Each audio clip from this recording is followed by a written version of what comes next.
बिस्मिल्लाहिर्रहमानिर्रहीम। अस्सलाम वालेकुम। उम्मीद करते हैं आप सब खैरियत से होंगे और आज हम आपके लिए एक और बहुत इन्फॉर्मेटिव वीडियो लेकर आए हैं।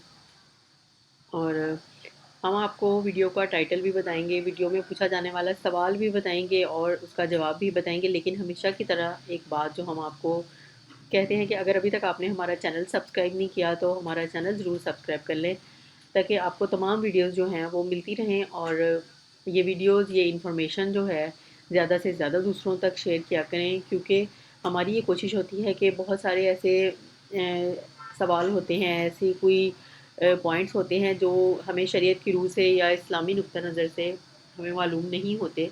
तो कोशिश यही होती है हमारी कि ये जो पॉइंट्स हैं ये सब तक पहुंच सकें। इसलिए हम हर बार आपको कहते हैं कि हमारी वीडियो को ज़्यादा से ज़्यादा शेयर किया करें, क्योंकि बहुत सॉलिड और वेरीफाइड तरीके से हम आपके सामने जवाब लेकर आते हैं। और आपको हम हवाला जात भी बता देते हैं, हवाला नंबर्स भी आपके सामने शो करते हैं, ताकि आप खुद अपनी कन्फ्यूजन अगर दूर करना चाहें तो आपके लिए कोई मसला ना हो। तो इसके साथ ही हम शुरू करते हैं आज का अपना टॉपिक। और आज की वीडियो का जो टॉपिक है वो ये है कि बहन का अपने भाई की सामे बनना। तो इस हवाले से सवाल ये है कि दो बहन भाई हों तो क्या बहन अपने भाई की सामे बन सकती है। तो हम सवाल दोबारा दोहरा देते हैं कि दो बहन भाई हों तो क्या बहन अपने भाई की सामे बन सकती है। तो इसका जवाब हम ये बताते हैं कि जब कोई गैर महरम साथ ना हो और ना ही कोई गैर महरम औरत की आवाज़ सुन रहा हो, तो औरत अपने भाई या महरम की सामे बन सकती है।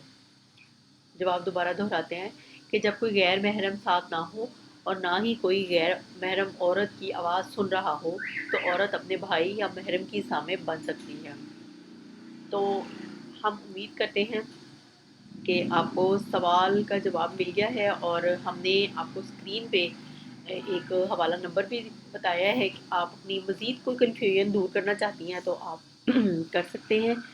और इसके साथ ही हम आपसे इजाज़त चाहेंगे। और हमेशा की तरह एक बात जो हम आपको कहते हैं कि इन वीडियोस को, इन्फॉर्मेशन जो है वो ज़्यादा से ज़्यादा शेयर करें। और इंशाल्लाह एक और बहुत इन्फॉर्मेटिव वीडियो के साथ हाजिर होंगे। तब तक के लिए अल्लाह हाफ़िज़।